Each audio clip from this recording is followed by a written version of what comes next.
It's Dew Time with Pastor Steph.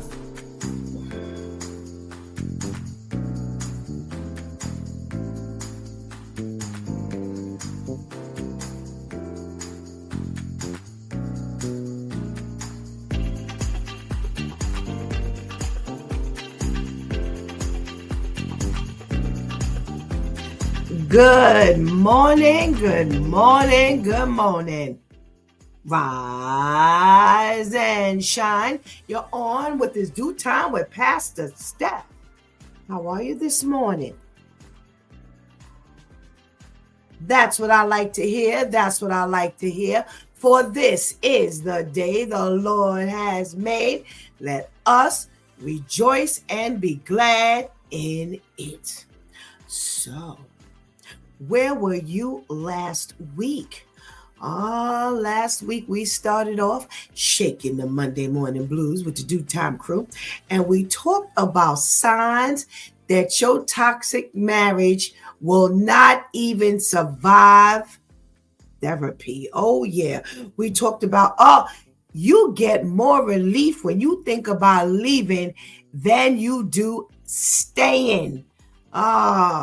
Yeah, you've been in a relationship like that before, right? You knew when it was time to leave, when all you could think about was leaving. And at one point you thought about leaving and it made you sad. And then another time you thought about leaving and you was like, I'm good. Yeah, well, that's what the time they're talking about. They expect praise for doing the bare minimum. Your partner, every little thing they do, they want some hype. They want to be celebrated. They want you to jump up and down. Listen, you did what you were supposed to do. You didn't do anything extraordinary. Yeah, things get that bad. They say you can't picture a future together that's not miserable. Goes back to the other point.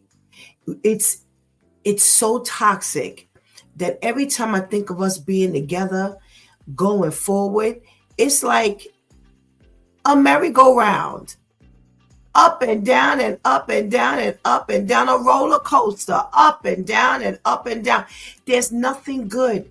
There's nothing good we can think about. What else did they talk about? They use the therapy time to justify all their bad behavior. You know, the therapy sessions are just things that I just don't even want to go through this thing here. I don't want to go through therapy anymore because it's just driving me crazy. Something that's supposed to help us is taking me up and down the walls. Yes. And one of the things that definitely you just can't tolerate is when anything you say will set the other person off.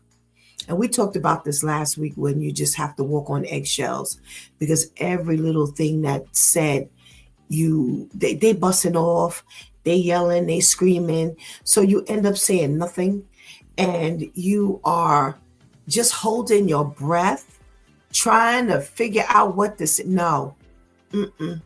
Know that at that point, it is over. O-V-A. Over. Because it's not going to survive anything. And it's really time for it to be done.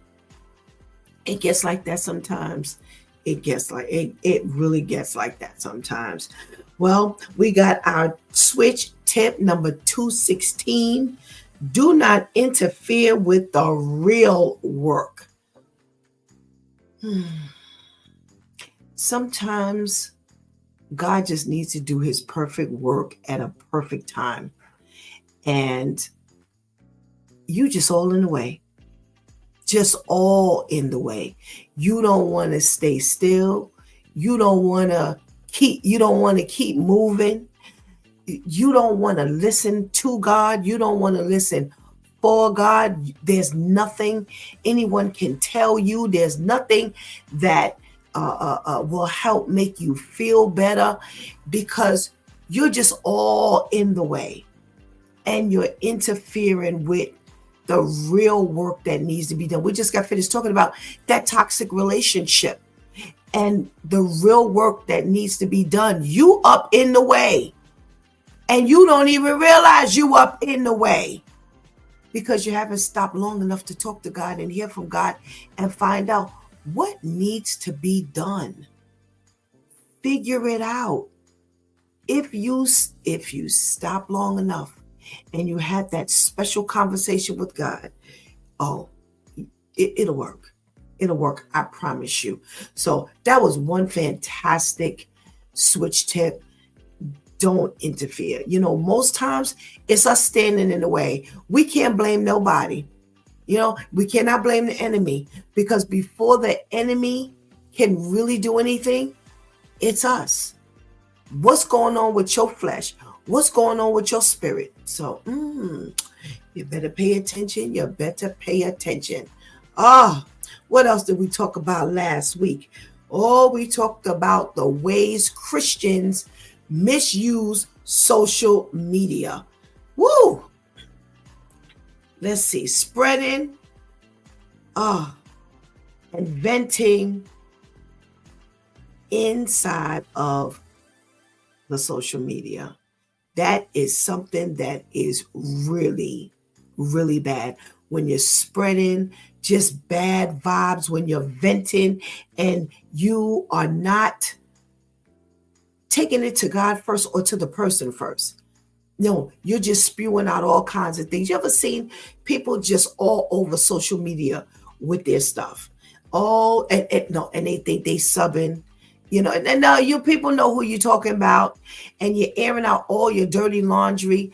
Yeah, Christians, we're talking about you, because sinful folk, they're going to do what they do. They're going to do what they do, and ain't nothing going to stop them from doing what needs to be done. We're talking about the things that Christians do on social media. What about that false sense of reality, when I can just make things up? When I can be whoever I want to be because of social media, and nobody has to know what the real deal is. Those are just a couple of things. That Christians do to misuse social media. And we know that social media can be a blessing. It's been a fantastic blessing to this ministry, to any ministry that Pastor Steph has been involved in. Man, I rode that social media train, and I'm still riding it. God is amazing how he can use technology to get his work abroad. Yes. So make sure you don't misuse social media. Okay. All right. Well, on Friday, we had our men, and we got to talking about that April 5th, which was Saturday, that big picketing and events that they were having. They had over 600 planned events to talk about the President Trump administration and Elon Musk. Well, listen, the Black and brown people were told to stay home. It's not your fight. Listen, we told you, when you go to the polls, be careful who you vote for. But because they just couldn't see a woman in office, they couldn't see somebody, Black or brown, in the office, they voted for Trump. Well, we had our fill of President Trump the first go round, and we learned we learned what he was really about. Well, you know what? You didn't pay attention.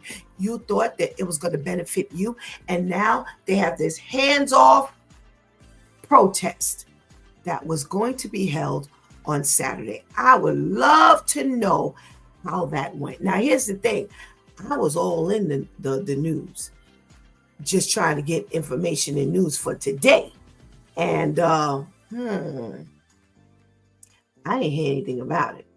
So I would love to know how this really, really, really went down. How many of us stayed home? Because from what I understand, some of us said we were still getting out there. So I don't know how many, but somebody check in with Pastor Steph and let me know what they heard about it. So put it up in the chat room so we could chat about it. I would love to hear those things. So that's how we spent last week. Now, last night, woo! The Word Prayer Project was in effect. Were you in the room? Thoughtfulness was the topic for last night. That's what we prayed over. And man, that is one of the topics that we have prayed about that everybody could benefit from. Yeah, it wasn't no sit back and try to figure out if I could do better. Everybody, every one of us can do better when it comes to being thoughtful. So it was really, really a good session last night with Pastor Steph and all her prayer partners. So if you were there, thank you so much for joining me, and you got the blessing of the prayer. Hopefully you got that prayer requested. If you weren't with us, listen, go back. All you got to do is go back right here and check it out.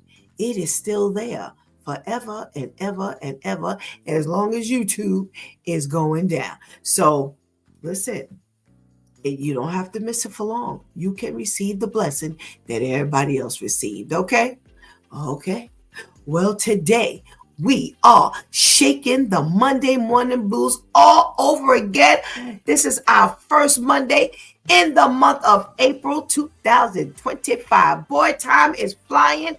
It's not waiting for nobody, and you got to catch up if you're not in it already. So I'm going to give you an opportunity to go get that healthy breakfast. Go tell somebody, anybody, that it's Due Time with Pastor Steph.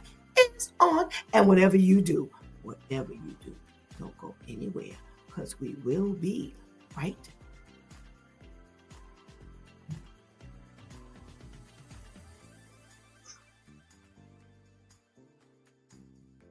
Never expected the richest woman in California to be black.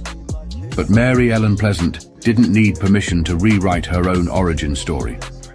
Born August 19th, 1814, possibly in Georgia or Philadelphia, Mary Ellen Pleasant's past was layered in mystery. Some say she was born free, others into slavery. What is certain? She became a self-made millionaire before Madam C.J. Walker was even born. She helped fund the Underground Railroad, supported John Brown before his Harper's Ferry raid, and moved west during the California Gold Rush, using intelligence, cooking skills, and eavesdropped conversations to build an empire. She hid her wealth behind aprons, posing as a housekeeper while investing in real estate, banking, and boarding houses. By the 1870s, she and her partner Thomas Bell amassed a fortune worth $30 million, equal to hundreds of millions today. In 1866, she sued San Francisco streetcar companies and won. They called her Mammy, but she insisted, "My name is Mrs. Mary Pleasant. Put that down." Why do you think Mary Ellen Pleasant's legacy was buried beneath rumor and racism? This is our history, and this journey is just beginning.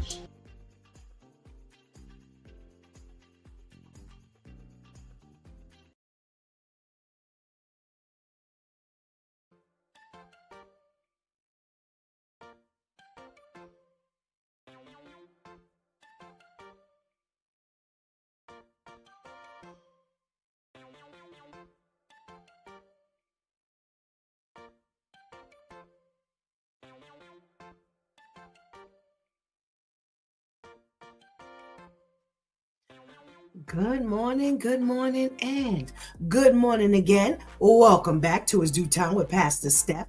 And we are shaking the Monday morning blues.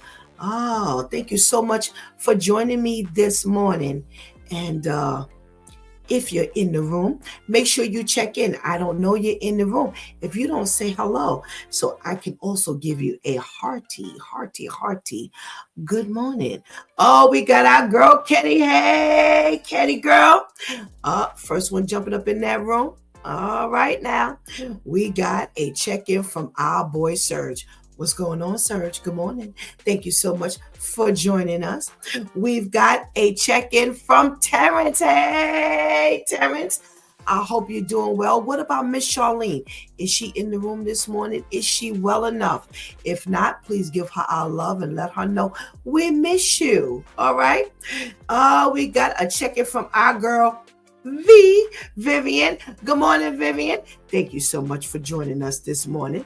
And we definitely got to say good morning to the ladies who help hold it down right here on A Closer Walk Christian Talk Show YouTube Live and Coach for Christian Life Facebook Live. Let's say good morning to Shantice. Hey, Shantice. And say good morning to our girl, Anika. Hey, Anika. Thank you, our tech savvy ladies that's getting the job done. All righty. So remember, if you're in the room, make sure you say hello to me so I know you're here, because I always want to greet my wonderful viewers. All right. Well, we got our health tip for this morning, and I learned a little something. I didn't go through it. I didn't see all the details, but I've always heard of Graves' disease, and I never knew what that was. Well, they say people with Graves' disease produce more thyroid hormone than the body needs, and too much of it can affect everything from your eyes, your heart, your bones, and even your reproductive system. So we've got some little indicators that you have Graves' disease. Now remember, we're not talking about these things alone, because all of these things alone could mean anything. So make sure that if you've got multiple symptoms here, that you definitely talk to your doctor about it, okay? Well, they say, first of all, that about 1 in 200 people develop Graves' disease, and it's much more common in women than in men. And we want to make sure that you understand those symptoms, because 1 in 200 people ain't a whole lot of people. No, not at all. Not at all. All right. We're talking about eye inflammation. One of the simple symptoms of Graves' disease. They say that Graves' disease can cause inflammation in the eye sockets. Woo! That makes your eyes bulge, leading to irritation and vision problems. And I do remember years ago, I was a young person, and I remember somebody I knew who had thyroid issues, and when she would get like upset, her eyes would bulge, and it just it was like scary. Yeah, because it wasn't normal to be looking at somebody like that. So they say this complication is called Graves' ophthalmopathy. All right. And it's Graves' eye disease or thyroid eye disease. And up to half of the people with Graves' disease have it. So if you smoke, quitting will definitely help. Depending on how severe your symptoms are, treatment may include eye drops, medication, special eyeglasses, radiation therapy, or surgery.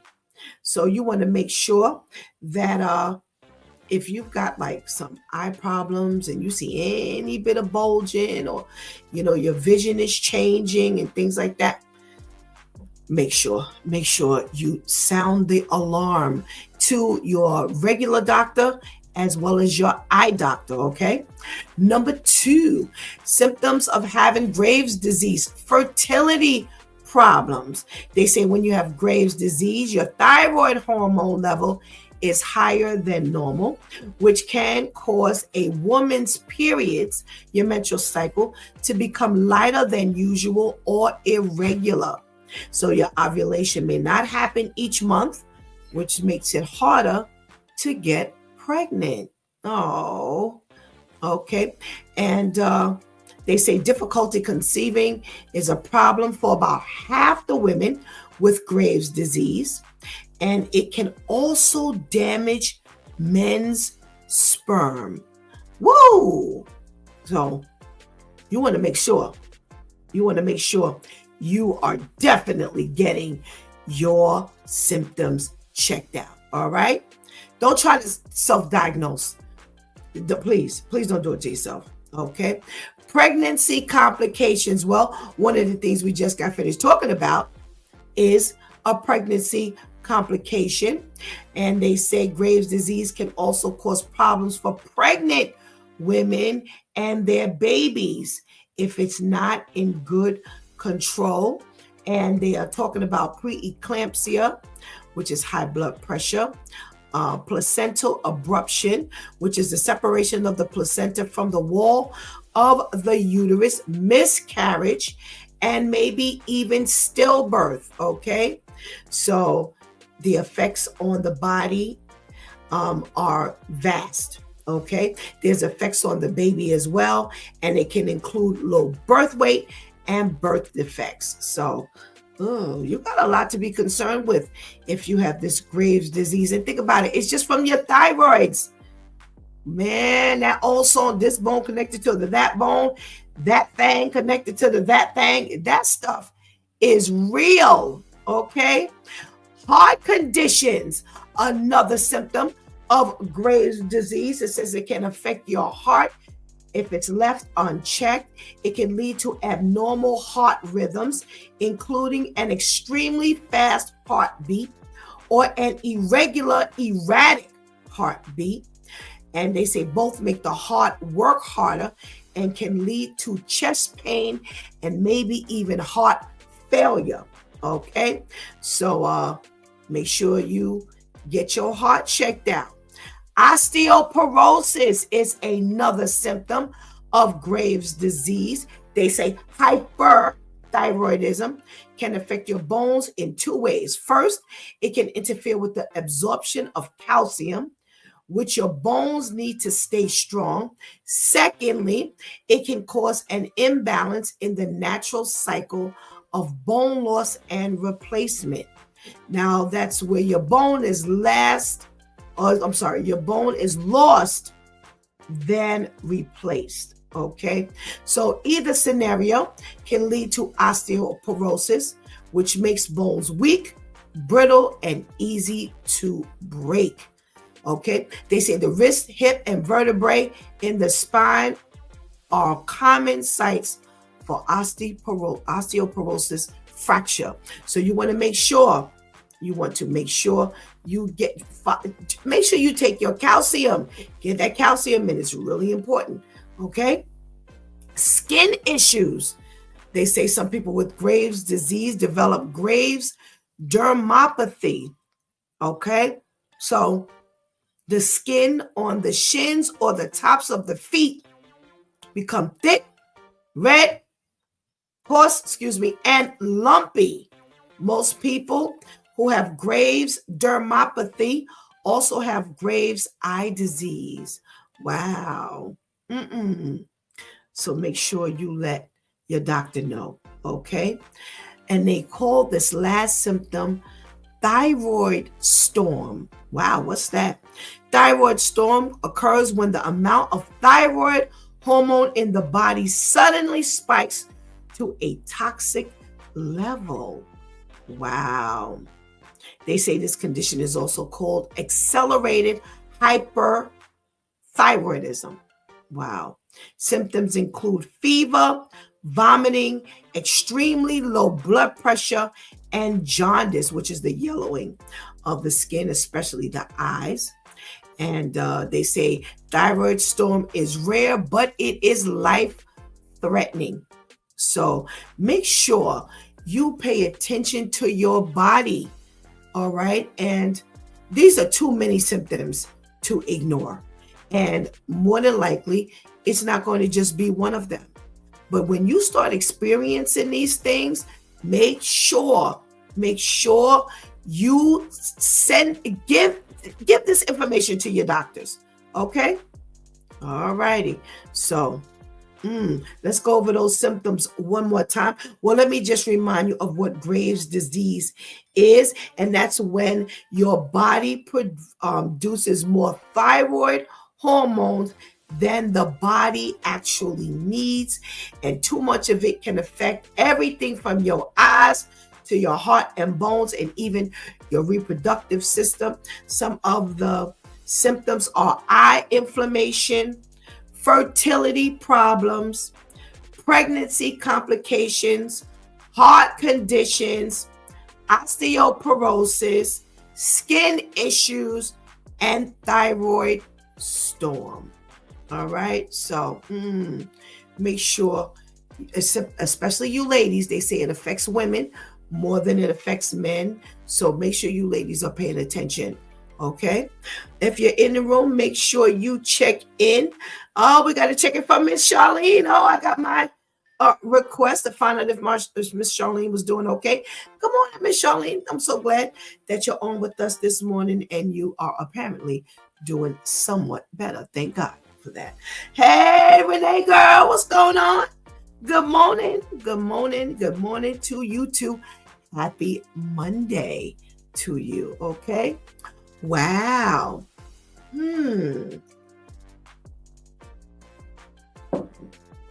Let's talk about some news.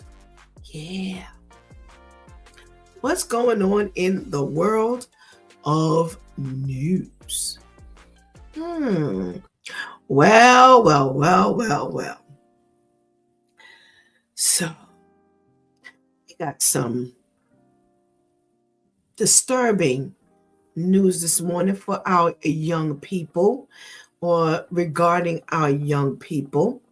Out in Texas, we've got a issue with two track stars, and it's interesting because they didn't give a whole lot of information regarding what the stir was between two 17-year-olds. One, Carmelo Anthony. We don't have to worry. We don't have to wonder when he was born or who his parents were.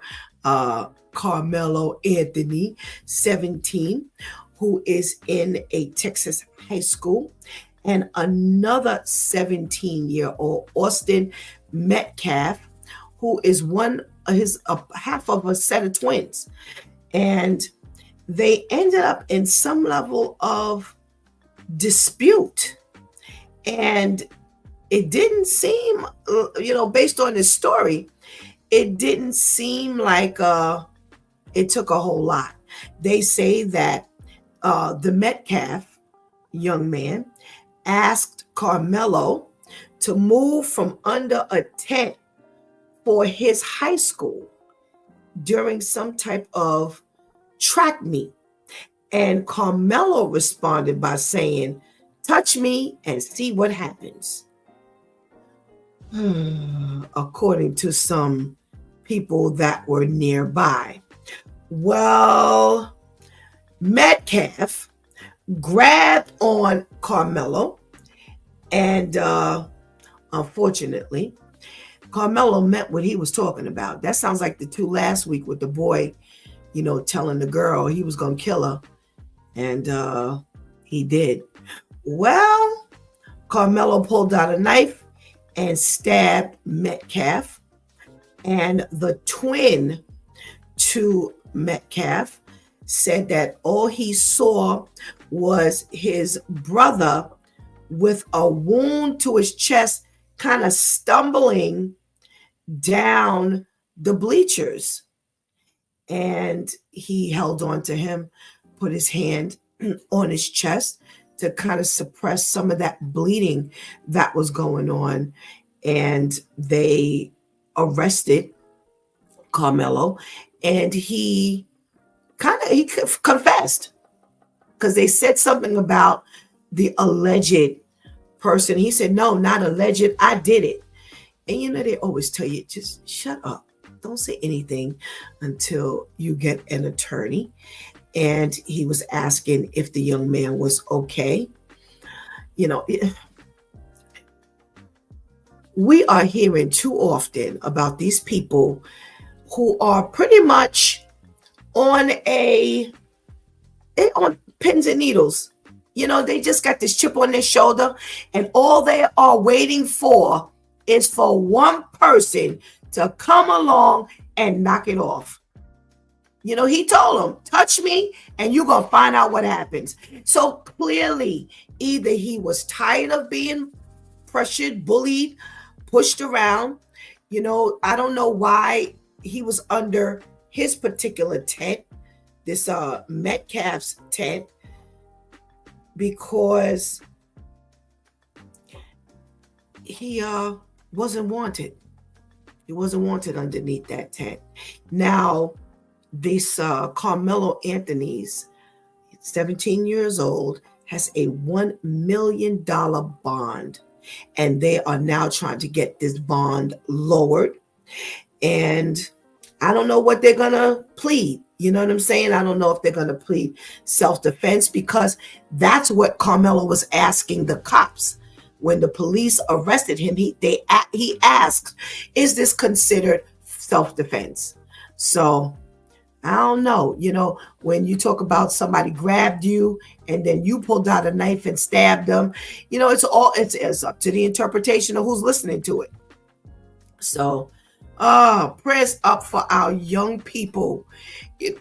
Things are going on in these homes that they're leaving their houses just like already on the verge of, just an unrest and upset that anything that happens. And again, I don't know, this was at a track meet. So this was later on in the day, this was not the first thing in the morning. So, they're walking around with a lot of anger, a lot of animosity. And we really need to keep our young people prayed up. We really, really do. We really need to keep them prayed up. Oh boy. What else are we talking about here today? So they've got this man, and this was like all over the news. They've got this man here in New York City who attacked 4 young girls, 16, 13, 11, and 8. Now, here's the thing. They say that the mother left the kids home with this individual. Now, they're not sure who he is to these kids, but they have one of the girls. She managed to get away from this man and call the cops. And one little boy who was in the house managed to get out and call a neighbor. Go to the neighbor's house, and they called the cops as well. And they don't know what happened. They're thinking that, he's got some level of mental illness. How you end up leaving these kids with a man? You leave 4 girls with a man. Now, whether you told them to stay up in the room and don't come out, or, watch your back, or what? These ain't the days and times. It ain't never been the days and times, but especially, years ago, that wasn't talked about. If something had happened, it was not talked about. It was happening. Nobody shared it. It was hush hush. Ain't no hush hush these days. Everything is out in the open. So now you're saying that there's a possibility that they knew he had some level of mental illness. When the cops got there and broke in, they had 2 knives. One was a meat cleaver, and they say another was a large bloody knife that he had used to stab these girls with. Yo, what are you doing? How do you leave your girls home with these strange people? Oh my goodness gracious. I don't understand. I don't get it. That the 11-year-old is the one who managed to get away and call the cops, and giving God thanks that all of them will be fine physically. Now, we don't know what's going to happen to them mentally. So again, we got to keep our young people, lifted up in prayer, because you don't know what this is going to mean to them, mentally, emotionally, or physically. You don't know what, how they're going to be damaged going forward. So we got to make sure we make smarter and better decisions as to who we're leaving around our kids. What else are we talking about here?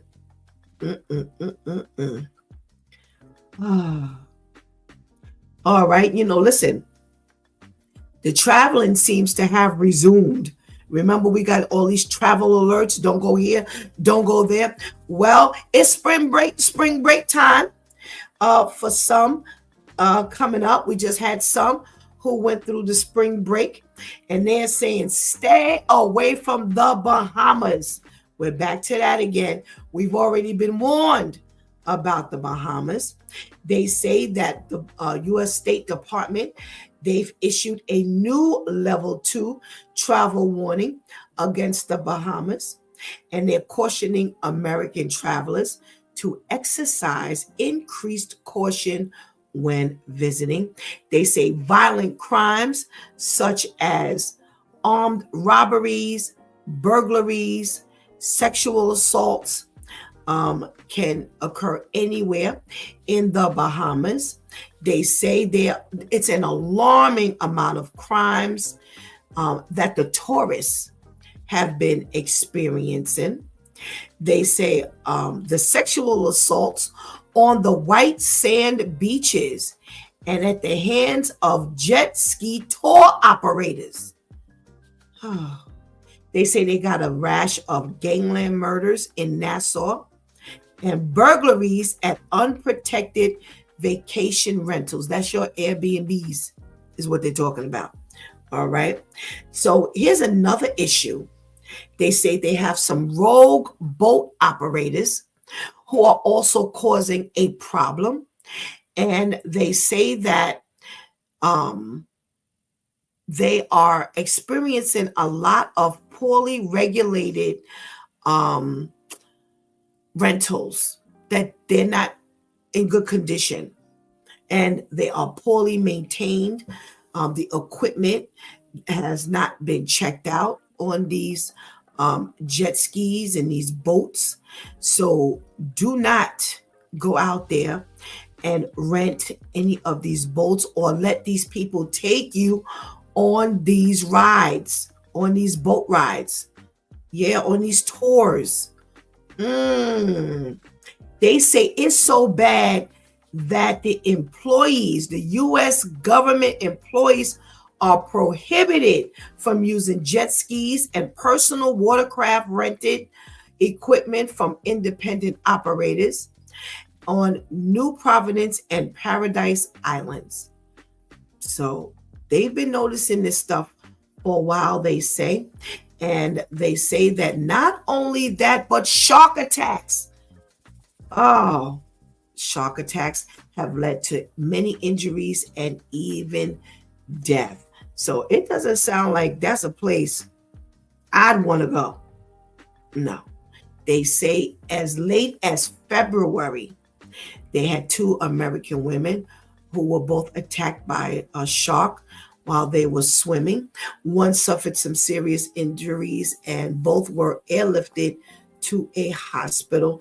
They're even going back into December when there was a 44-year-old Massachusetts woman who was killed by a shark while she was paddle boarding off of one of the islands.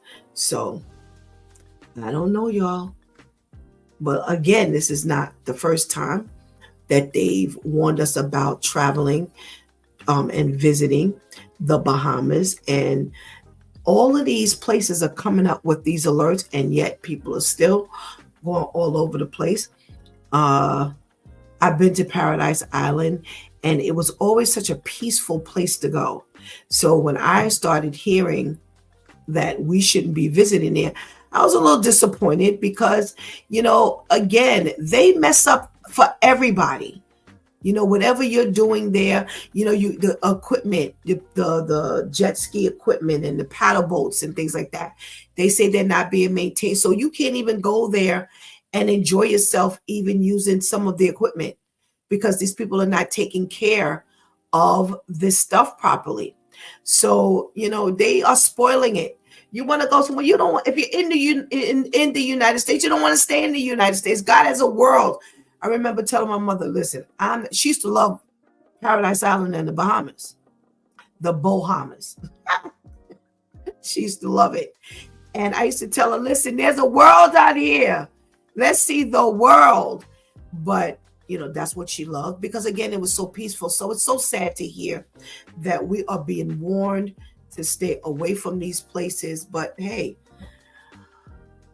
what can you do? What can you do? What can you do? What else are we talking about before we get to our due time crew? Oh, all right, y'all. I was reading this story and I'm like, really? Yes. So this Florida woman who is a tarot reader, the cards, they're going to foretell your future. Boy, talk about socking it to ya. Okay, so she's arrested after she allegedly conned a man out of thousands of dollars. Y'all got to hear this story. So check this out. He comes out of wherever he was. He finds a flyer on his car for a tarot reader. So he decides to give the number a call. He speaks to this woman and she tells him that he can have a tarot reading session for $20.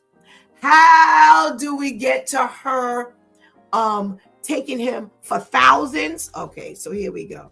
So that was March 11th. 2 days later, he went to the apartment to meet her, which she's going for this $20 tarot reading.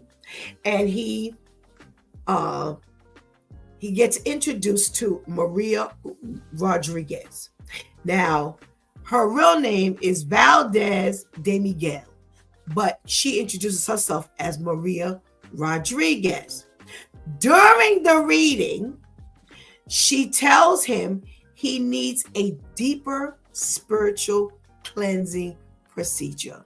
This is what happens when you don't believe in God. This is what happens when you don't trust God.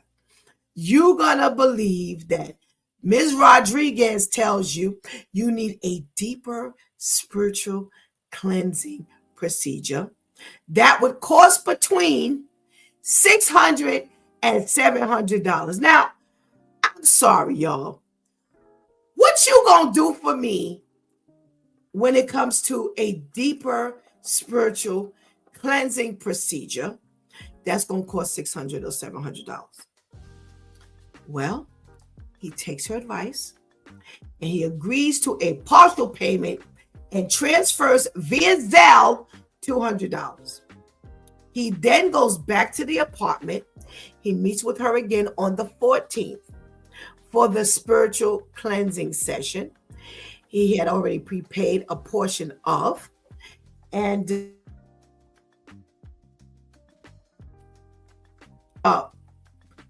with her telling him during the session about his available bank balance. Oh, Lord. And I'm not calling the name of the Lord in vain. I'm really saying, oh, Lord. Okay, let's start off from the beginning. $20 for the tarot reading, right? All right. After we get the tarot reading, I need a deeper cleansing something or another, right? Some deeper cleansing procedure. That's going to cost me $600 to $700. I Zelle you $200 and I go back the next day for this deeper cleansing procedure. And you asking me about my bank account? How we get here? All right. Well, he tells her he's got $8,000 available. So she then tells him, oh Lord, asks him to bring the full amount next time and assures him that if he were to use the money in a ritual, it would double. So what do you think he does? He goes back with $3,000. She takes and puts the money in a bag with eggs. Yes, you can't make this stuff up. You cannot make this stuff up. She takes the $3,000 and she puts the $3,000 in a bag with eggs. After she puts the money in the bag with the eggs, somehow or another, the bag gets broken. And when she opens it, he's right there. And when she opens the bag, it has broken eggs and worms, but no $3,000. So he tells the authorities and he gets them to go. No, he asks her for the money back. And she says that she's so shocked and due to her state of mind, she can't give him the money back. So he calls the cops. The cops come. They give her an opportunity to give the money back. And she says she can't. So she tells him that the funds were a part of the ritual and could not be released until the candles extinguished on their own.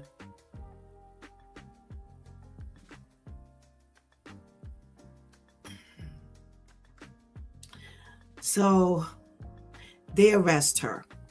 So somehow or another, she ends up trying to fight them while they're trying to arrest her. And so she gets a charge of trying to, fight the cops.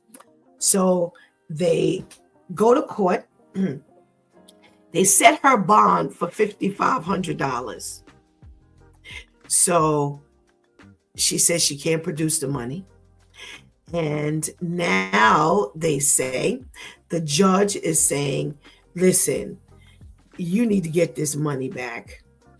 And so she's sitting up in jail and told the man, listen, don't be responding to no flyer for no $20. How? $20. We go from $20 to $3,000 cash. Now, when you put the $200 in her Zelle account, that was well above what you needed to do. And now you ain't got no money because all you got are eggs and worms in the bag. I'm just curious as to how she opened the bag. I'm just curious in all of that. Well,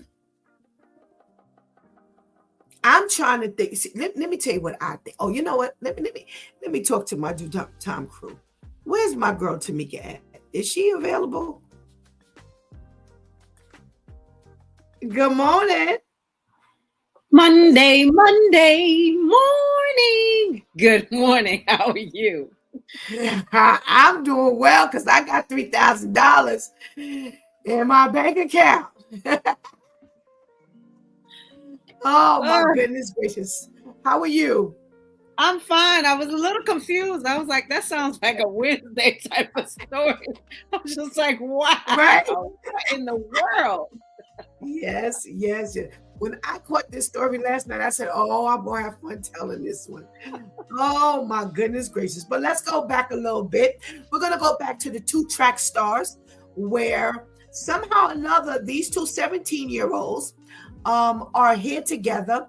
And Carmelo Anthony ends up under, what's his first name? Because Austin Metcalf's tent for, it looks like his school.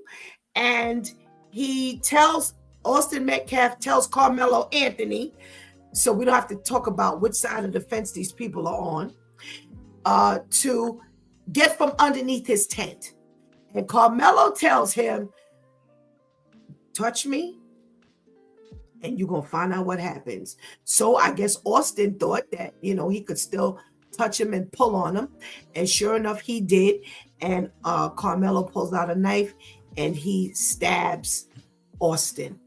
And Austin's twin brother says, all I could see was my brother holding his chest. So he tries to hold his chest to stop the blood. But unfortunately, I can't, I'm trying to find out if he died or not. But, I said, these people, they're just walking around, with that chip, whatever it was. Maybe he was tired of being bullied. I don't know. What you thinking? It's with all the news that we're hearing on a daily basis, people are unhinged, and it doesn't take much of anything to tick somebody off. We out of fries. Oh, I'm gonna jump over the counter and kill you over stuff like that. Pour hot water on you. And so when you get somebody that says something like that, I get to the point now where any type of threat, I'm cautious about, because we've seen many things where people get in an argument, even something as simple as being right in your neighborhood. You get into a disagreement with somebody and you standing there. If they go in the house, that's a sign, Right. Right. You ain't got to wait for them to come back out, and so you saying to me, come over here or stay over here and see what happens. I don't have time to figure out what's going to happen, and that's the sad part about it is we live in a day and time where people don't believe, that water's wet. You stick your finger in, oh, it's wet. No, I told you. Right. And so that warning, we still don't know what reason, would cause you to kill somebody to that degree. But also understand that this world ain't playing with you. And there's a whole lot of either mental illness, that's what you want to label it, or demonic that's out there. And you have to be very, very cautious when you walk this world now. Absolutely. Absolutely. Okay. So I'm getting a confirmation that he did not make it. Austin passed away. And I want to ask you, while he was being arrested, what's his name? Carmelo Anthony asks one question. Can this be considered self-defense? If you were sitting, listening to this question, what would you say? They said that Austin grabbed him. And could that be considered self-defense? Thank you for the confirmation, Renee. Well, unfortunately, our justice system has ways of looking at things, because the fact that he already had a weapon could work against him. Right. From someone who has had an issue with something. I'm just walking the street trying to make sure that I'm safe. I run the street. I get up and I run, sometimes early morning. I'm a female by myself. So, carrying something like that, and then something happening at that occurrence with me having the item, unfortunately, as a woman or as an individual, you think that would save you. But the way that the justice system can twist it would be the whole idea of what are you doing with that item anyway? And so, that could be a hardship for him. It's hard to tell. It all depends on the lawyers and, what they will say to advocate or, That's right. Mm-hmm. You're right. He's out there asking, his attorney is asking for his $1 million bond to be lowered. And that's what I said, based on what the jury says and the judge says and how they look at it and how they interpret it. He grabbed you, you pulled out a knife. That's like somebody who sounds ready for an altercation. Mm-hmm. I agree with you. So unfortunately, we don't know if he's going to win that fight. All righty. We've got this meat cleaver Wilden man who stabs 4 young girls, 16, 13, 11, and 8. And they claim that he had some level of mental illness. And it's like, well, why would you leave them in the house with somebody? And they have not disclosed how he's related to these 4 girls. You know, are we in a time when we can just leave people in the house with our kids? Absolutely not. You know, I'm one of those that, you know, when it comes to children, I don't play. You know, and you know, God had not privileged me to have any children of my own. You know, but even with that, just the whole mindset. Sometimes you can't even rely on family. You know, as we're currently seeing. You know, and then it makes me wonder, how is it that you can't find out who this person is? Is this one of those play uncles that, you know, are now watching over your child? That could be that could be a situation, you know, and you, when you say this person is mentally unstable and people know that, that's not a person that you want to leave your child with. Did you not have any other options? Was there nobody, a sister, you know, someone else that you could have used, your mother, you know, a parent, you know, the child's father? Not really sure. You know, we don't know what, you know, the mother's circumstances were, that was the only person that she left with, this person with. And then now each one of her children, with the exception of one, have physical issues, but we don't know what they're going to go through mentally. You know, right? That's right. To go anywhere. Oh no! You know, the children start spazzing out because, you know, you left me in the care of somebody. Now I don't trust anybody. You know, so that's a concern that we have to worry about. That she's going to have to worry about now. Absolutely. I was thinking about the ages of the kids: 16, 13, 11, and 8. You could have left them in the house by themselves. Especially the 16-year-old. You give the 16-year-old the governance unless there was something wrong with the unless there was something wrong with the 16-year-old that you couldn't have left them. You know, he is of age. That would have been fine. Absolutely. So I don't know. This is a real sticky situation here. But thank God he didn't have a chance to kill himself and all of that kind of nonsense. So he can go to jail. Now, going to jail and you didn't attack the 16, 13, 8, and 11, 11-year-old. As Al would say, Big Bubba might be there waiting for you. All righty. Let me go to Pastor KL. And see what he has to say. And then we're going to talk about this last story. Good morning, Pastor KL. Are you there? Good morning. How you guys doing? We're okay, thank you. How are you? I'm okay, thank you. Okay. Well, we got to say happy birthday to Pastor KL. Yesterday. Thank you so much. I just want to say, 2 years old. Watch your mouth now. I want to say thank you to all the Due Time crew, all the Due Time crew listeners who have texted me and inboxed me. Oh man, it was a really outpour. Even for those of you who don't know, I go to bed at 6 o'clock. You called me at 7 o'clock, 8 o'clock, 9 o'clock, 10 o'clock. God bless you. Amen. Amen. 102, you don't make it past 6 o'clock at night. So be warned. God spends next year, it'll be 103. So we'll be in the bed at 4 o'clock. Right. But giving God thanks that you had another year where God has kept you, where we still have you as a part of this active family.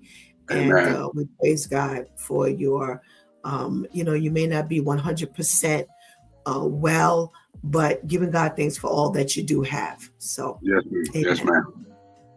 All right. You're welcome. Thank you for being a part of the family.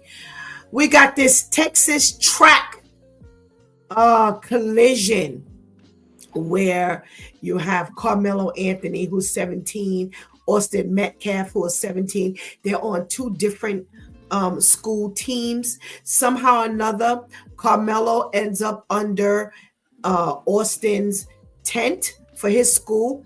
Austin tells Carmelo, listen, you need to get from underneath here. And Carmelo warns him and tells him, yo, don't touch me. Don't touch me. If you do, you're going to find out what happens. And Austin took the challenge and grabbed Carmelo, who then pulled out a knife and stabbed Austin. And he did not make it. So when he was being arrested, he asked, was Austin okay? And would that be considered self-defense? If you had to hear this account, would you consider that self-defense? Well, one question I want to ask you say Austin is 17. So is this Carmelo Anthony the actual basketball player, or is this his son? No, neither one. Oh, okay. They just named him Carmelo Anthony. Okay, right. Gotcha. Carmelo, yes. I was like, why are we fighting a 17-year-old child? I didn't understand that. No. He 2 17-year-olds are fighting. Okay. Well, I would think that's self-defense. You know, if you grab me, you know, my mama used to tell me, if anybody hits you, I don't care if you pick up a chair, I don't care if you pick up a garbage can, you knock them upside their head. I mean, that's from the old school days that I'm from. Right. You know what I mean? That was the direction that we got. The closest thing to you, you knock them upside the head. Now the closest thing to him was a knife. Yeah. He knew there'd be an Austin coming down the pike. So he would just be prepared. And you grabbed me. I didn't go after you, Austin. You know what I mean? And then not only that, there's always a warning before the flood. He said, you try it if you want to. He warned them. And he came. Wow. Well, unfortunately, that may be what works against him opposed to what works for him. It's up for interpretation. So I'm going to follow this story as much as they allow us to. I'm going to find out how they take this, because I can see it on both sides of the fence. I can see it. I could see it either side. Unfortunately, you having a knife in hand that you could pull it out so quickly may work against you. Well, he's not going to win because he black. Yeah, he's so, Carmelo Anthony. That's right. Yes, exactly. And Austin is not too brown. You know what I mean? So it's Trump gonna be part of the jury. So we're gonna lose. Oh, we in trouble. We in trouble. I agree with you already. From two opposite sides of the fence, it don't look good for us from the beginning. All right, we've got the 16, 13, 11, and 8-year-old girls who is attacked by someone who was left and trusted in the home of these 4 girls. He stabs them and cuts them with a large meat cleaver, a large kitchen knife. Thank God one of the girls, she managed to get away, and a smaller child, a boy, managed to get over to a neighbor's house and call. And they're saying that, he's had mental health issues. Why are we leaving children home with people who have mental issues? Well, first of all, that's ridiculous. Second of all, somebody's getting a check, because the only way you can be staying in my house if I'm your payee or you paying me for letting you live here. But look at what it cost you. What was that check worth? What it cost you?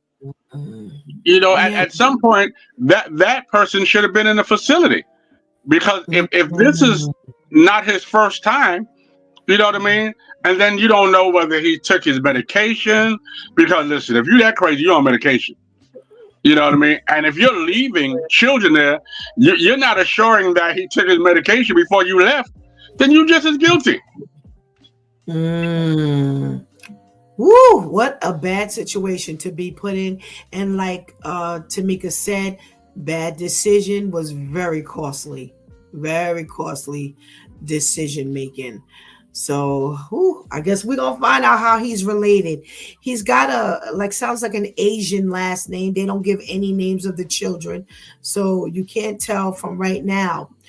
All right, let's talk about this last story.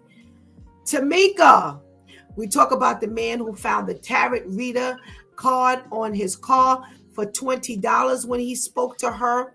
He pays her the 20. He goes there the next day intending to pay the $20. She says, listen, you need a deeper spiritual cleansing session that's going to cost you in between $600 and $700.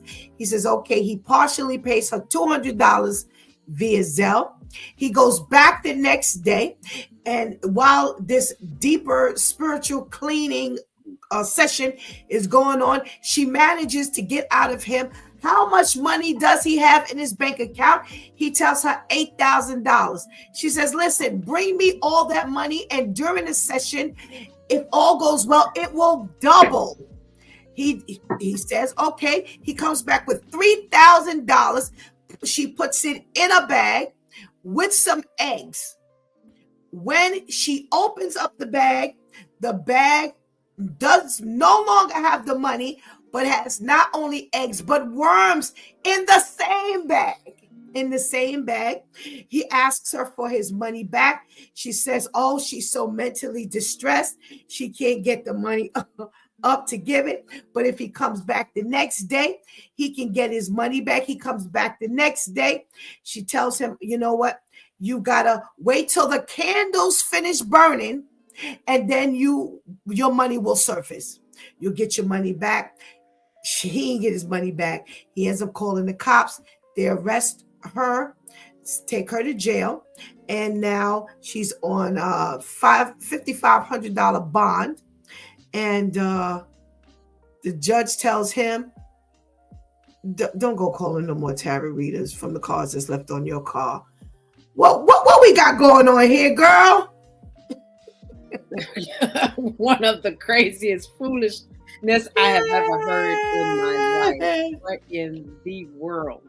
And then my thing is, she already had money. The reason why I said she already had money is because she was crazy enough to put eggs in the bag. Do you know how expensive eggs are?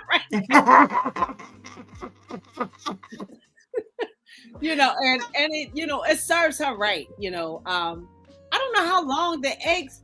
I mean, if you put eggs in a bag, how long does it take before you get those kind of results? I mean, doesn't it have to be sitting around for a while? And then no money, just it wasn't maggots, right? No, it just says worms. Worms. I would think that would be a maggot unless they didn't know the difference between a maggot and a worm, because, but how long does that take? It doesn't take a couple of hours. I mean, I would think over time you would get that type of product. And she has no dimes to get. So she doesn't get the money. He doesn't get the money. And the eggs are ruined. They just have nothing better to do than just waste money, apparently. And my thing is, when you start looking for Jesus, he's not lost, and I don't care how I say it. I actually have on my little thing, and you need more of a spiritual cleansing. Doesn't mean anything, because God is always there. You don't have to search for him, Right, and the sad part was that he got conned looking for something that was already there and already free, and again, when you start looking at stuff that somebody put on your car, you got to be real careful, and you trust in this person so much that you spilled your beans about how much money that you had, and now you have nothing. Come on. There's something that comes to mind, and I'll see what you two think of it, but this is just sick. Pastor KL, how he fall for the okie doke? So if it's not a ticket on my car, I don't even look at it. I drive and let it fly away. Somebody else can have it. I wouldn't even know there was a tarot reading card on my car. If it didn't look like a parking ticket, it ain't important. I just, to me, that was totally ridiculous. And listen, if you want to spend $20, come to my church and lock the doors. How about that? How about I take your $20 there? And I promise you, I'll give you more in my church than this tarot reader could give you. You know what I mean? So yeah, I don't know how desperate he was. You know what I'm saying? And listen, if you had $3,000, $8,000, you wasn't that desperate. You okay? You know what I'm saying? You can go another day. You know, so how $20 come up to $3,020, and you were no greater than when you got there. There's a problem. Man, I don't know. Let's see what this chat room is saying. They are blowing it up over here. We got to check in from our girl Athena. Hey, Athena. How are you? Thank you for joining us this morning. Renee says, shaking my head, shaking my head, shaking my head. Not eggs. Cut it out. Stop it. Terrence says, this had to happen when eggs was high, I bet. Athena says, yes, she wanted him to go deeper into his pockets. When people see a sucker written on your face, it's a wrap. Renee says, Serge, yes, that should have... Oh, okay. Serge is going back to the story of Carmelo and Austin. And Serge says, yes, Carmelo should be given the self-defense out.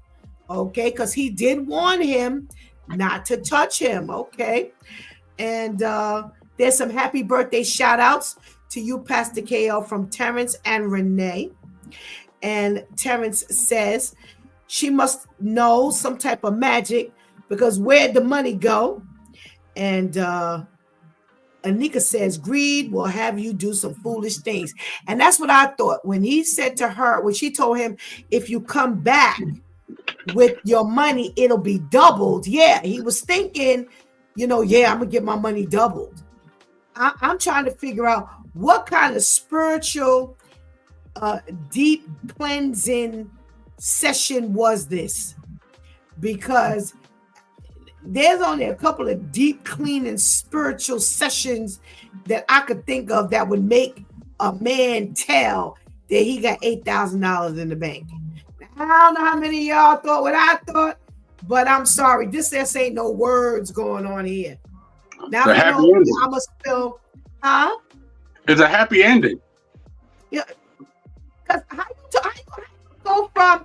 You zelled her $200 toward the $600 to $700 session, but you end up telling her you got $8,000. Man, there was a whole lot of stuff going on during that spiritual deep cleaning session. And they just didn't say that in this article, because you ain't talking for nothing. You ain't talking for nothing. Woo! All right, Pastor KL, we've got some relationship dilemmas today on our Relationship Monday. Thank you for indulging me in our news.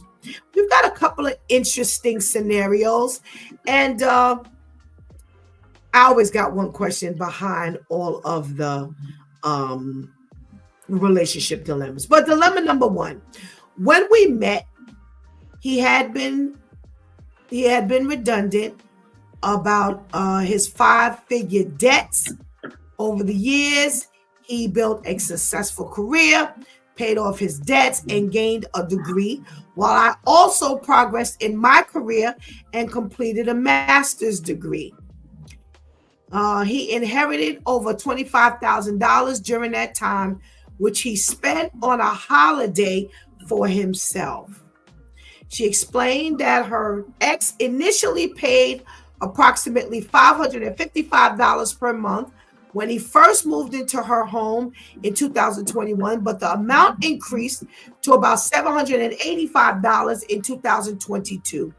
He eventually took over the entire $1,300 monthly mortgage payment about 20 months ago and continued to pay around $520 towards the bills. Now he's asking for about $25,000 back, saying that what he had contributed to the mortgage he wanted back now that they're not together. She's adding that while they never had a legal agreement in place regarding the expenses, she wants to do the morally right thing. What does she owe him? She's asking. What say you? What say you in the chat room? Let me hear what you got to say. Well, basically, she don't really owe him nothing. He lived there.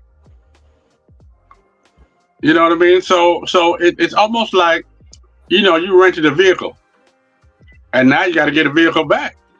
You paid for the usage. You know what I mean? So I don't think that she owed anything. At that point, you were paying your worth. You were paying, for your stay. Should you continue to pay? No, you no longer live there. But while I'm there, if I want to eat, I got to help with groceries.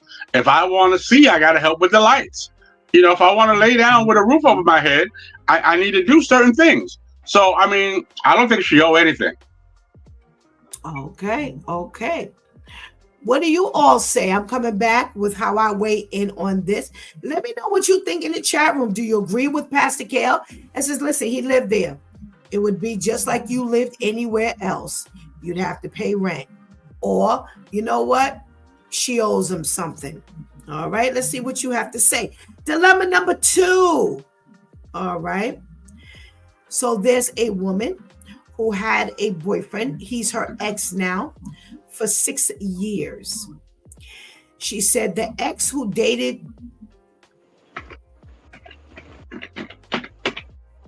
the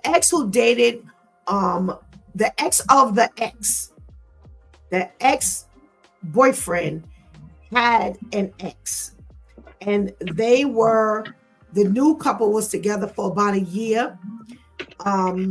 They had broken up a year before the new couple had relationship, and the relationship with his ex had been tumultuous and toxic for him.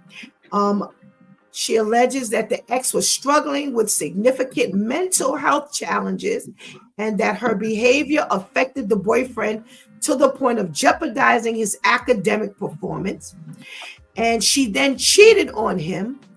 The second time, he ended the relationship and blocked her on social media.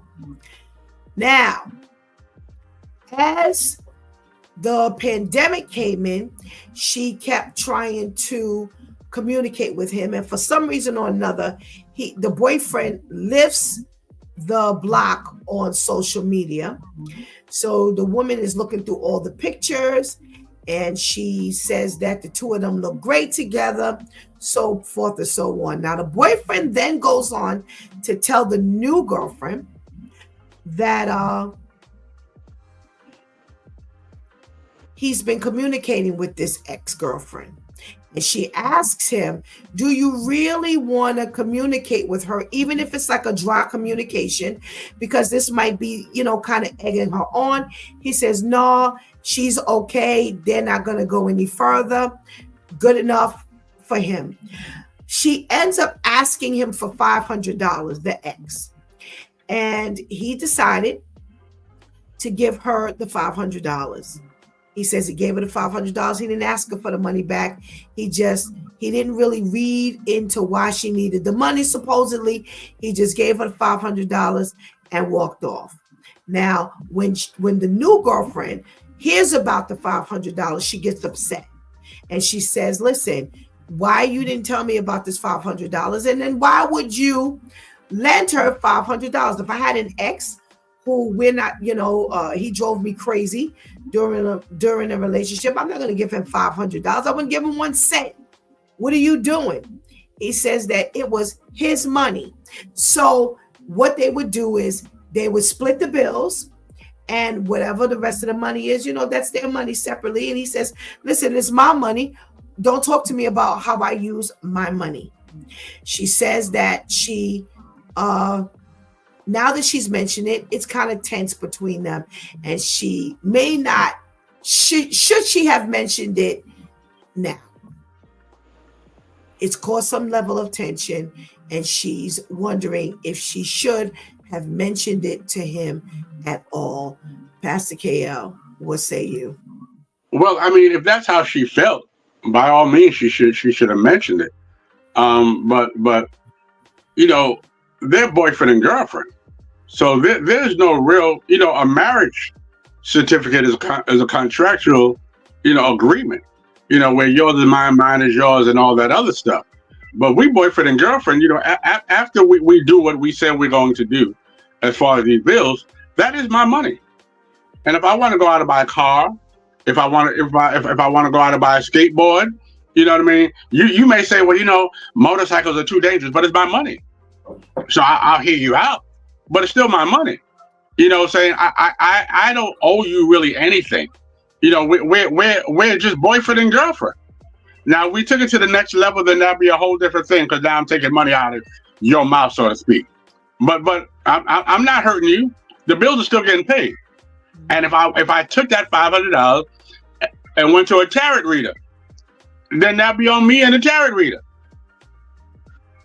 Okay, so let's go back to the first scenario, where we're talking about this, whether the guy should pay them, whether she should pay the guy back. And let's see what the room is saying. The room is saying that no. Terrence says no. He lived there. He shouldn't have to pay. She shouldn't have to pay him back. Anika says right. He lived there and enjoyed all the other amenities. She doesn't owe him anything. And I agree. You live there. If that's what you paid, you decided to pay the mortgage, then you paid the mortgage. If there were subsequent bills, the subsequent bills have to be paid. You live there. I agree with you 100%, as well as our viewers. Pastor KL says, you know what? It's their only boyfriend and girlfriend. At the end of the day, it's his side of the finances. He should be able to do what he wants to do because they're not married, and he does not owe an explanation. Terrence says he's stupid. Why would you mess with someone who cheated on you? The past is the past. I say I wouldn't care what you did with your money until it became the ex-girlfriend. Now, yes, you have your own money. I have my money. But now this is now messing with our relationship. I don't care if it was $500 or $5,000, if it was your money or anybody else's money. Why would you involve yourself in that? And remember now, there's not supposed to be any real communication. You blocked her at one point, and then you opted not to block her. Why did you unblock her? Okay, so you say, she's trolling. She's looking through the Facebook page or the social media page. She's commenting on how great we look in pictures together, blah, blah, blah, blah, blah. My thing is, I don't care whose money it is. Why would you get involved with her? If she's supposed to be an ex, why are you involved with her with money? I think, to me, whose money it is secondary, more than you now inviting a potential problem into our relationship. I don't care whether you decide, you gave the money or you loaned the money. To me, it's your money. So whether you want to give it away, whether you want to lend it and have some expectation of getting it back, that's a whole different situation. My question becomes, why are you involving yourself with her issues? I have exes. I'm not giving my money to exes because that's only going to complicate our relationship. So for me personally, I don't care where the money come from. My question is, why are you now complicating our relationship? And now it's going to become a bigger issue. Tamika, did you hear the scenario? I heard a portion of it. I think I've heard enough of it for me to gather what's going on. Okay. So how do you weigh in? People have a tendency to think that your relationship, your boyfriend and girlfriend thing, is the same thing as marriage. It's not, and so regardless of what he wants to do with his resources, that's his money. You can't now demand on what he does and what he spends his money on, and that this is another reason why when you choose to be in a relationship and it's an ex, needs to stay an ex, because when you re-engage in that stuff, you cause a whole lot of extra mess. It's kind of like baking a cake and you just decide to throw everything else in. Now you got a big mess that nobody wants to eat. Absolutely. And I agree. That's why I said in regards to the money part, I care less, what you do with your money. As long as we got our bills and everything handled, we're fine. My thing is you're complicating our relationship with this whole money thing. And money is going to definitely, because see, right now, you don't care about the money. What happens later if you now suddenly care about the money? Oh, well, I need the money back, so now I got to talk to her or him because I got to get my money back. At one point, I could do without the money. Now, all of a sudden, I need the money. See, no, I agree with you. An X is an X. If you're not saying hi and bye, leave it alone. The money part, I care less about. You do what you do with your money. If you want to hand it to a stranger, that's on you. But not when you're inviting problems into our relationship. That would be my ultimate concern. Let me see if I can get another one in before you leave us, Tamika. All right. Now, this is an interesting one. So you have a couple, they're not married, another dating couple, and they've been invited to a pre-drink barbecue type event. And they're around 37, 38 years old. It's his friends. They're his friends. And they say that after the invitation came in, he then got a subsequent piece of information that said, we're sorry, we feel bad, but there may not be enough food for everybody. So they say it's okay. He says it's okay. Neither one of them care. They said they could go eat at some kind of street festival before they get there. When they got there, they said the food was first served to only 8 people who sat down to eat, not including the boyfriend and the girlfriend. So afterwards, after the first set ate, they say they made an announcement and said the 4 people that were left who had not eaten could help themselves to the leftovers. So she didn't feel comfortable with the terminology of you can eat the leftovers. It had not been the leftovers, actually, it was just the food that wasn't eaten before or after the first 8 people ate. So the boyfriend, he gets up, he goes, gets food. He's okay with that. She, on the other hand, when he invites her to get the food, she said to him, I politely said, no, thank you, and continued her conversation.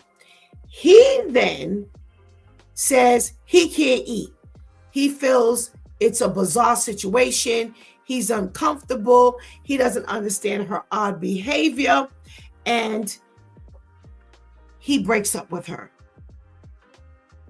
So now she's trying to figure out, what did she do wrong? Pastor KL, what say you? I don't think she did anything wrong. I mean, if she wasn't comfortable with being last, you know what I'm saying, or just giving the scraps from the master table, if you will, then that was up to her. Your roguish and greedy behind you got up at 8. You know what I'm saying? So I mean that's what you wanted to do. So and she didn't make a scene when you got up to eat. She was okay. She continued with her conversation like it was nothing. So in her mind, she'll eat later. So now you're offended because she won't go up there and look the part, greedy like you? No, I'm sorry. It should be over. All right. Let me see what the room is talking about. How do they feel about this? Oh, well, Terrence says, he's still sleeping with her, as well as, he wants to keep her around. I agree, Terrence. I don't agree that you give $500 to somebody who is completely an ex, and you ain't got nothing else going. Mm-mm-mm. Terrence says, I'm not eating that, making me feel like I'm a dog. I agree with her, and he's just a fool if he could not read through the lines. I agree with both of you men. You know, you both agreed that you would not eat because they said they would not have enough food. If they ended up having enough food and they just made the announcement and said, you know what, we do have enough food, help yourself, that's one thing. The terminology is what turned her off. She said they invited them to eat the leftovers. So my question is, why would you even term it that? So once they termed it that, that's what made her feel uncomfortable. I'm with you, Pastor KL. She was very polite about it. If you chose to eat, she didn't stress you. She didn't whisper in your ear and tell you not to eat. She let you eat. But if she opted to say no, thank you, continued her conversation, you know, opting to eat later, clearly, then leave her alone. My thing is, he broke up with her. You've been waiting for an excuse. Then this is not something that you need to be breaking up with somebody over. So stop lying, stop making excuses, and just be honest. You don't want to be with her no more.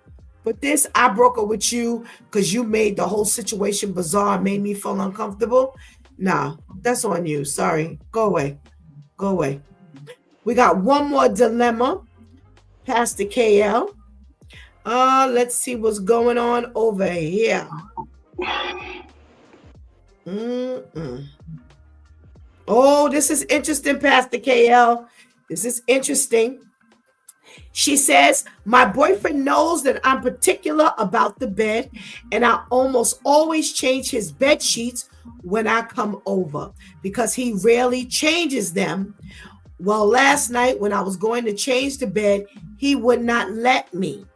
He had a dirty, ripped up fitted sheet that wasn't even stretched over the entire mattress, leaving half of it bare. And the side that was covered was full of big holes, revealing the dirty mattress underneath. I told him there was no way I was sleeping in a bed like that and asked him to let me fix it. But even though it would have taken me 3 minutes and he didn't have to do anything, he put his foot down. He said the bed was fine, turned out the lights, and hopped in. Not wanting to back down, I continued to beg him to let me put fresh sheets on and threatened to drive home. Unfortunately, he wouldn't budge. He said I was being ridiculous. The final straw came when I asked if I could at least get a blanket so I could sleep on the couch. He threw a dirty stained mattress cover at me and said, use this. Unable to change his mind or his sheets, I left and drove all the way back home at 2 a.m. The problem is I wasn't driving all the way back because we were supposed to go to his family's house the next day, and it was closer to where he lived. So the next morning he called and told me I was being rude and hung up on me. Was I rude and inconsiderate? Pastor KL. No, I mean, first of all, well, the answer is no. You know, I'm not sleeping on anything that I'm uncomfortable with. You got the Holy Ghost sheets on your bed, and ain't nothing coming through the pauses. No, I'm not sleeping. And then I don't even understand the concept in her mind that I'm not going all the way home because we was invited to your people. There is no more people. You know, I don't want to deal with you. I don't want to deal with your people. There is no more people. I'm going home, and that's where I'm staying. But you're even considering let me go a little closer to their people. No, I'm not. No, that's not a consideration. And then look what happened. Even you, after you considered it, he called you and said you was rude and hung up on you. So he didn't call to see if you made it home okay. He didn't call as he was caring or concerned. He called just to belittle you even more. No, you need to have you need to stay with them sheets. You and the hole stay together. Terrence says he's dirty. Plain and simple as that. I agree. First of all, you say that when you go over there, his mattress is dirty and you must fix the sheets. First of all, if your mattress is dirty, you ain't got to worry about me sleeping on it. The first problem I got. If you have been so disrespectful to allow me to see that your mattress is dirty, I'm sleeping there. I don't care what you have on that bed. If you got brand new sheets, clean sheets, no holes in your sheet, I'm not. Once you reveal to me that mattress is dirty, we good. I'm going home where I can sleep on my clean bed. No, thank you. So when you even took the extra step to want to make up the bed, because you said this is what you normally do, for some reason, he wouldn't let you change the sheets. I'm with you, Pascal. Ain't no more discussion. Ain't no more discussion. I'm not trying to meet your people. I'm not trying to meet your friends. I don't care. We are done. I asked you for a blanket so I could sleep on your couch. The couch was probably dirty too. And he throws you a mattress cover. No. And she said, did she say that the mattress cover was dirty? I think she said that was dirty. She said the final straw came. He threw a dirty, stained mattress cover. Yo, it's nothing to talk about. No, we ain't got. You ain't even got to worry about finding out if I'm okay. We good. I was okay once I left the dirty mattress. I could sleep. I was good. So no. And you know what, Pastor KL, my question, I always call this relationship dilemmas. I haven't seen one dilemma here at all. These people have dilemmas. I don't see where the dilemma is. All of these things are so simple. It's either yes or no for me. But you know what? Yes. One more thing. Listen, if every time I come to your house, I got to change sheets because he won't change sheets, I should have been gone.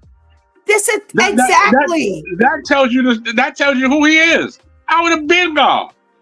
I'm Absolutely. not the maid. I'm not Hazel. I ain't the maid. That's right. I agree. And I see your mattress is dirty. And in order to sleep here, I got to change the sheet. No. I'm with you. No. You would have had one time to reveal that mattress is dirty. And I say, listen, you want me to sleep here? You have to buy a new mattress. I'm sorry. I ain't chipping in. You have to buy a new mattress if you want me to stay here. And when he said no, then I would say, okay, that's fine. You couldn't even sleep in my bed, Pastor KL. Right. Because if you're sleeping on your own dirty mattress, what you bringing to mine? No. Again, what's the dilemma? I'm like, yo, thank you. I understand why y'all have such a problem here. Thank you so much, Pastor KL, for your contribution into today's conversation.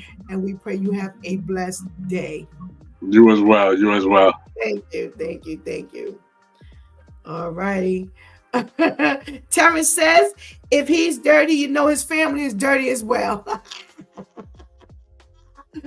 Oh, my goodness gracious. Well, it's the top of the hour for us on a Monday morning. And you know what time it is. It's switch tip time. Let's say good morning to Shantice. Good morning, Shantice. Good morning. How are you, Pastor Steph? I am well, thank you. How are you? I'm fine, thank you. Good. What you got for us today? Today I have the switch with Shantice, where we make the switch from the streets to our godly seat. And our switch tip, we are up to switch tip 217, y'all.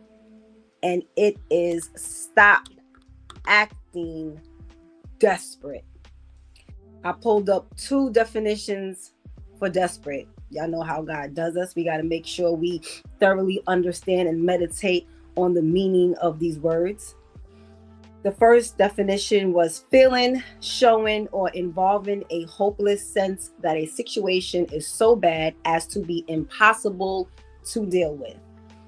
Second definition of desperate, Someone who feels a profound sense of urgency or hopelessness, often due to challenging circumstances or a perceived lack of options.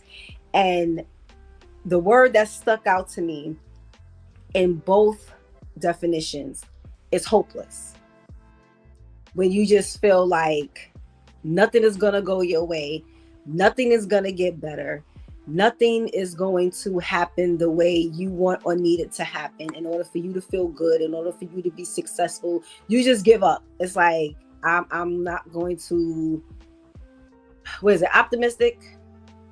I'm not going to be optimistic. That's a proper word, right? I'm just doomed. When I wake up in the morning, I'm doomed. Throughout the day, I'm doomed. When I go to bed, I'm doomed. Like, that is just hopeless. And that had me think about the remedy. But before we get into the remedy, let's get into how we show God how desperate we are. And I'm saying we because none of us are excluded. We all show a level of desperation in some form, one way or the other. And listening to these dilemmas that Pastor Steph just brought up, especially that last one. And it was crazy because I had here already, don't be desperate for company and attention. And I don't know, y'all. I'm sorry. I, for one, I have said here publicly that my prayer for years was, God, I would love to be married. I would love to have a husband. I don't think I would want a husband that bad that I know you sleep on dirty mattresses and sheets and they holy and all that. I think that would have to be a dream deferred, because that's just a whole other level of feeling like I ain't got no options. If I feel like you the only man that is checking for me and your mattress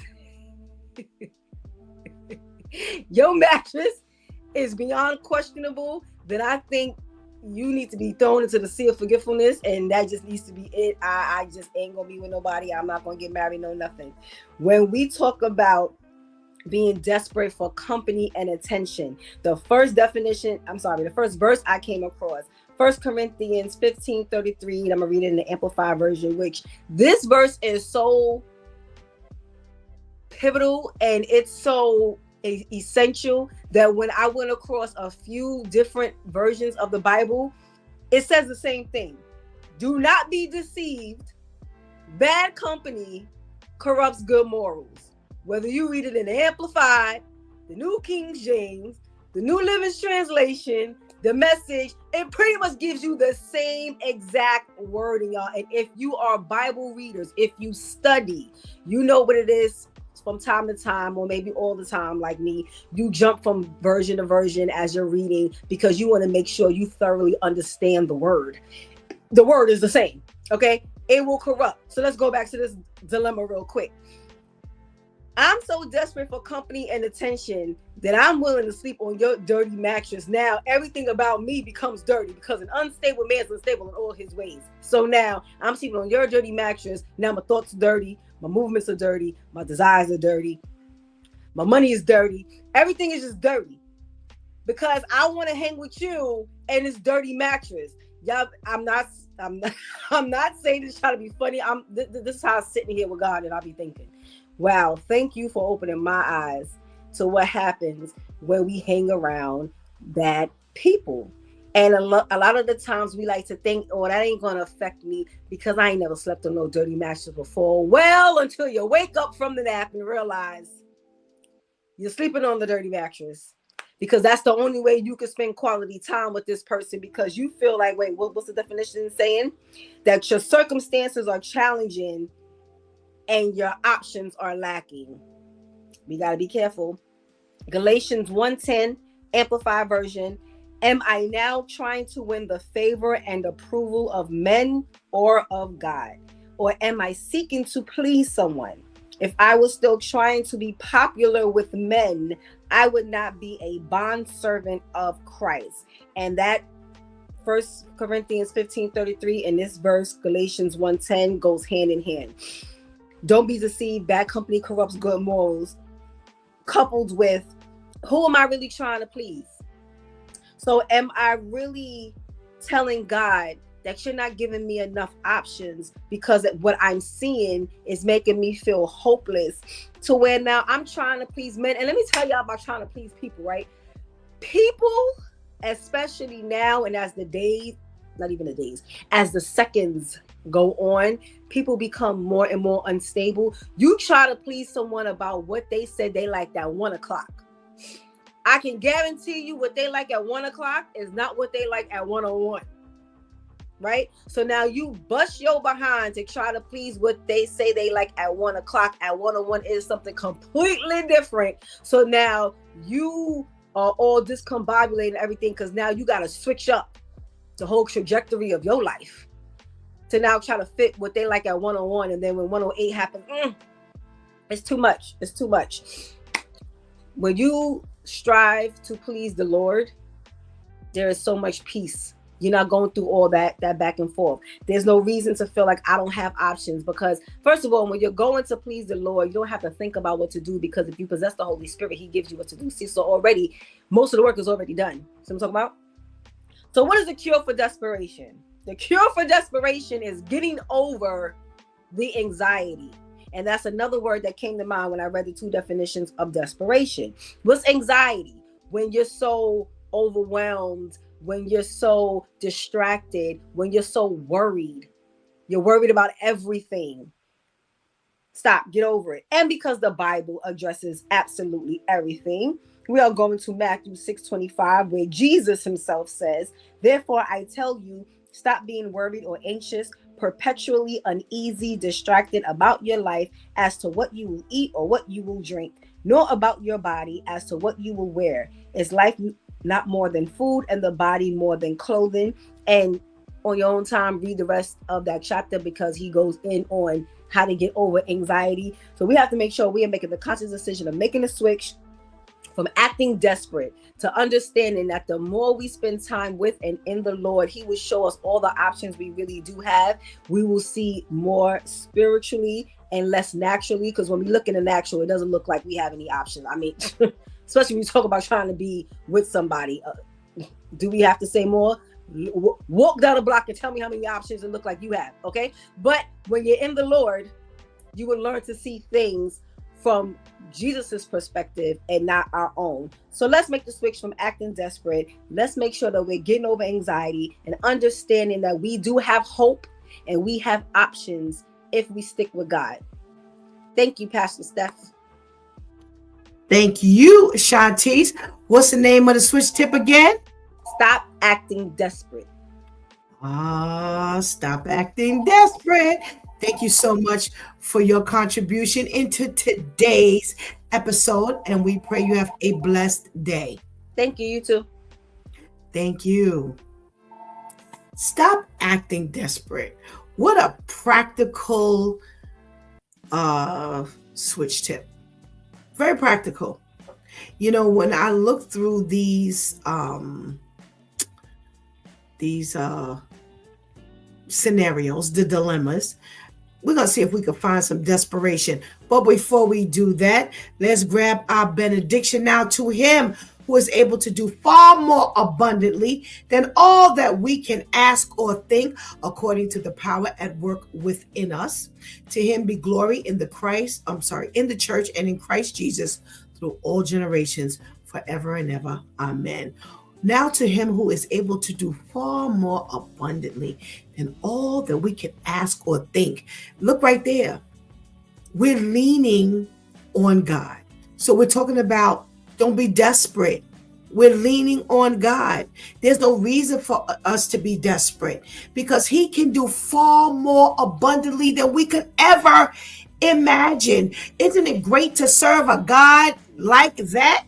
All right. We're talking about the woman who lived with the man who he paid, the expenses that he should have paid.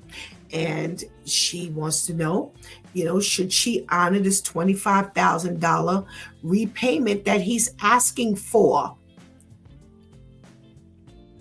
No, don't even worry about it. Don't be desperate. He's desperate right now that he is now asking for something that he never deserved. He lived his time there.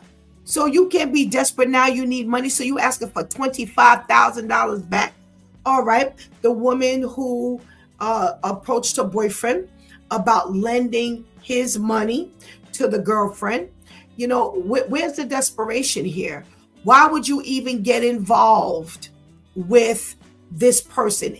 I'm agreeing with Terrence. If that's your ex, then go ahead. That's your ex. Don't even worry about it. What you desperate for? What are you desperate about? Stop it. Leave her alone. Leave her alone. What about the scenario where the leftovers terminology was used, and the woman says, "No, thank you. You know, I don't care. I'm not desperate enough to eat. I can hold it down until it's time for me to go. I'm not asking you to leave early. I'm not desperate enough that I got to eat right now. So I'm going to mess up your flow with your people, your friends. No, there's no desperation here." All right. And last and definitely not least, Shanti said it all. Listen, I'm not desperate enough to sleep at your house and I'm going to sleep on a dirty mattress. Like I said, I don't care what you got covering that mattress. No, thank you. I can be without this companionship and spend my time at home. I don't have to be with you. I'm not that desperate that I can't stay by myself. Okay? You know, oh boy. When you find yourself in the Lord, there's no room for desperation, because God is all you need. I'm not desperate for anything. I'm not desperate for anybody. I'm not desperate for anything. I'm not desperate to go anywhere, because God can provide everything. All I have to do is be patient. The Bible tells us that patience, long suffering, is one of the fruit of the Spirit, right? We are told, don't be anxious for anything, but by prayer and supplication, make your requests known to God. Trust God, who has everything you need. You have no reason to be desperate for anything. Rest in the Lord. Oh, just rest right there. Oh, be who you are. Take what you have. Rest in the Lord. Because see, once we are desperate, we start making moves outside of God. Yeah. We can't wait on God any longer because we desperate. We got to have, we got to move. I need, I want, I take. No. Rest in God. There's no reason for desperation. Remember, that one who can provide far more abundantly than what we could ever imagine, what we could ever hope for, whatever we could think that we need. We ain't got nothing to worry about. As long as I serve God, I have everything I need. I just got word that I would have to take a major expense for something that we need. And initially, I thought that there was like this big, huge expense. I was like, I guess with all the stuff that, all the talk or whatever. And I was like, Lord, how am I going to get this? You got a task before you. Because this ain't my task. This is not my task at all. This is on you, Lord. And Shantice, I asked her, I said, all right, well, what's the cost? And when she said the cost, I was like, I kind of froze because she talked in like abbreviation. And I was like frozen. And I'm like, oh, Lord, this task is bigger for you than I thought. Because I surely ain't got that. And I ain't going to have it no time soon. And then I was like, what? And when she said, I was like, oh, okay, I can do that. That's okay. Because God already has a plan in place. that all I have to do is trust God for the plan. You already got the plan in place. There's no reason for me to worry. There's no reason for me to be desperate. A little uncomfortable for right now, a little adjustment that has to be made now. Yeah, but no, I'm not desperate. And I can only thank God for that he has taught me how to trust him. He has taught me how to lean on him. He has taught me not to lean to my own understanding. So I'm not making moves later or putting my hope in something that really don't make no sense, that I'm putting my hope in something that he doesn't really want me to have, that I'm putting my hope into something that is like far-fetched, that I've learned to lean on him and to lean on his rationale, to lean on his understanding, to lean on what logical thinking looks like. That I'm not so desperate that I've got all these crazy ideas running around in my head, because I know God will do it. I know that's what God wants. We have to really tame ourselves. And a lot of times, one thing that God has taught me very clearly is we underestimate way too much. So in other words, we're desperate, but because we couldn't see ourselves being desperate, because we're not acting like we're desperate, because for us, desperate looks like that. Desperate does not look like here or me. I'm not desperate, but in actuality, yeah, you're desperate.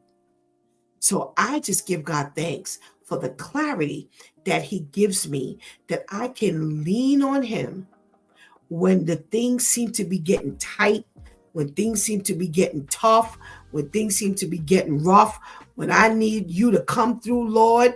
I'm not going and losing my mind and I'm all twisted, because you've already got what's going on. So very practical switch tip today. Thank you, Shantice, for that switch tip. Couldn't do it without you. Thank you so much. 217 switch tips. Amen. You've been watching It's Due Time with Pastor Steph. Join us Monday through Friday from 7 a.m. to 9 a.m. where we discuss matters of the heart, mind, and spirit. As you go through your day, be sure to set your mind on things that are above, not on things that are on the earth. They will only serve as a distraction. Remember, prayer changes things. It's Pastor Steph signing off, and I want to thank my Due Time crew for always coming through big time. Thank you for hanging out with us and helping us do what we do and keeping that chat room live. Please make sure you subscribe, hit that notification bell, make sure you like, make sure you share. We definitely need to get the word out that Jesus saves, no matter what your dilemma is, and for people not to be desperate. Please do not miss this opportunity to strengthen your relationship with the Lord. Please do not miss your opportunity to take Jesus as your personal Savior today, right now, because later is not promised to any of us. Until tomorrow, God spares, where it's Let's Talk About It Tuesday Church Folk Day. Until then, I love